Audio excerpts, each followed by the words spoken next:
কি ব্যাপার কবিতা, তুমি এভাবে দাঁড়িয়ে?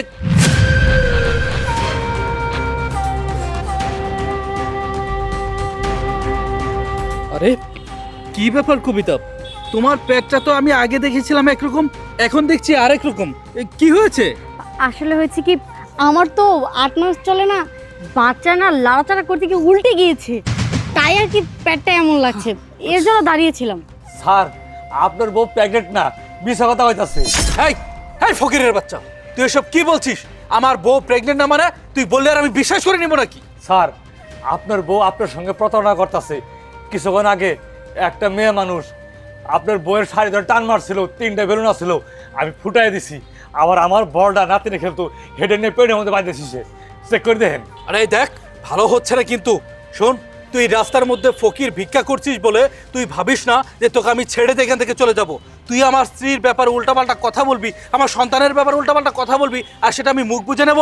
স্যার আমি সত্য কথা বলছি, আপনার বউ প্রেগনেন্ট না। স্যার এদিকে বেলুন আছে। ওই ফকিরের বাচ্চা, তোকে বারবার নিষেধ করছি, নিষেধ করছি তোকে আজকে। এই এই ফকিরের বাচ্চা, এটা কি করছিস? এই তুই আমার স্ত্রীকে ছাড়, তুই এসব কেন করছিস? ছাড় বলছি। এই দেখেন, এই দেখেন স্যার।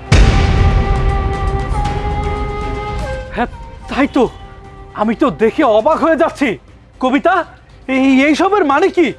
তোমার পেটে বাচ্চা না থেকে এ তো দেখছি বল। আচ্ছা তুমি আমাকে একটা কথা বলো তো, তুমি আমার সাথে এত বড় প্রতারণা কেন করেছো? তুমি আমাকে বলেছিলে তোমার পেটে বাচ্চা, তুমি তোমার পেটে বেলুন কেন রেখেছো বলো? হ্যাঁ করেছি, কারণ আমি তোমাকে ভালোবাসি না, আমি অন্য কাউকে ভালোবাসি। আমি তার সাথে সংসার করতে চেয়েছি, কিন্তু আমার বাবা মা তোমার সাথে আমাকে জোর করে বিয়ে দিয়েছে। আর এতদিন তোমার সংসারে আমি কেন আছি জানো? শুধুমাত্র তোমার সম্পত্তির জন্য। আমি ভেবেছিলাম যে বাচ্চার কথা বলে তুমি আমাকে সম্পত্তি লিখে দিবে, তারপর এই সম্পত্তি নিয়ে আমি আমার বয়ফ্রেন্ডের কাছে চলে যাব। ও আচ্ছা, তার মানে তুমি আমাকে এতদিন মিথ্যে বলে ঠকিয়েছো। তুমি কিনা আমার অগোচরে আরেকটা ছেলেকে বয়ফ্রেন্ড হিসেবে জীবনসঙ্গী করতে চেয়েছিলে। ছি ছি ছি ছি ছি ছি ছি। কবিতা, তুমি এত বড় ধোঁকাটা আমাকে দিতে পারলে? আরে আমি কোথায় তোমাকে এতটা বিশ্বাস করেছি? আমি ভেবেছি আমি সন্তানের বাবা হতে যাচ্ছি। আমি পুরা মহল্লাকে জানিয়ে দিয়েছি, সবাই মিষ্টি খাওয়ার জন্য তৈরি হয়েছে। আমার সন্তান পৃথিবীতে আসবে, আসার সাথে সাথে সবাইকে আমি মিষ্টি খাওয়াবো। আমার কত ইচ্ছে ছিল যে আমি বাবা ডাকটা শুনতে পাবো, কিন্তু তুমি তুমি আমার সাথে প্রতারণা করেছো, আমাকে ঠকিয়েছো, আমাকে ধোঁকা দিয়েছো। এই বলো কেন মনটা করলে? ও বুঝতে পেরেছি, আমার অর্থ সম্পত্তির তো আর অভাব নেই।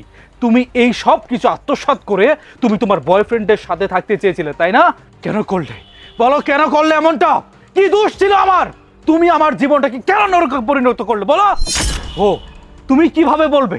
তুমি তো একটা স্বার্থপর, তুমি তো একটা বেঈমান কালনাগিনী। তোমার মতো মেয়ের কাছ থেকে এর চেয়ে আর কি বেশি আশা করা যায় বলো? তোমাদের মতো মেয়েরা না, যত টাকা পয়সা অর্থ সম্পত্তি সুখী দেওয়া হোক না কেন, তাদের মন থাকে অন্যদিকে। অন্য ছেলের সঙ্গে কিভাবে পরকীয়া করবে তার দিকে তাদের মন থাকে। তুমিও ঠিক একই টাইপের মেয়ে, তাই আমার বোঝা শেষ হয়ে গিয়েছে। তোমার মতো একটা মেয়েকে নিয়ে আমি আমার জীবনটা আর কাটাতে চাই না। যাও, তোমার সাথে আমার যে সম্পর্ক ছিল সেটা এইখানে শেষ।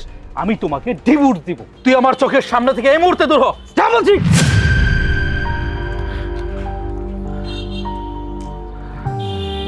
কাকা, আপনাকে অনেক ধন্যবাদ। আপনি যদি এই কাজটা না করতেন তাহলে আমি হয়তো বা আমার স্ত্রীর আসল রূপটা বুঝতেই পারতাম না। আপনাকে অনেক ধন্যবাদ কাকা। আর তাছাড়াই আপনি আমাকে মাফ করে দিবেন। আমি আসলে না জেনে না বুঝে আপনার গায়ে হাত তুলেছি, আপনাকে অপবাদ দিচ্ছি, অন্যায় করেছি। কাকা প্লিজ কাকা, আমাকে ক্ষমা করে দিবেন। আর হ্যাঁ, আপনাকে এইভাবে আর রাস্তায় ভিক্ষা করতে হবে না। আজকে থেকে আপনি আমার সাথে থাকবেন, আমি আপনার কাজের ব্যবস্থা করে দিই। ঠিক আছে? ঠিক আছে বাবা। আসেন।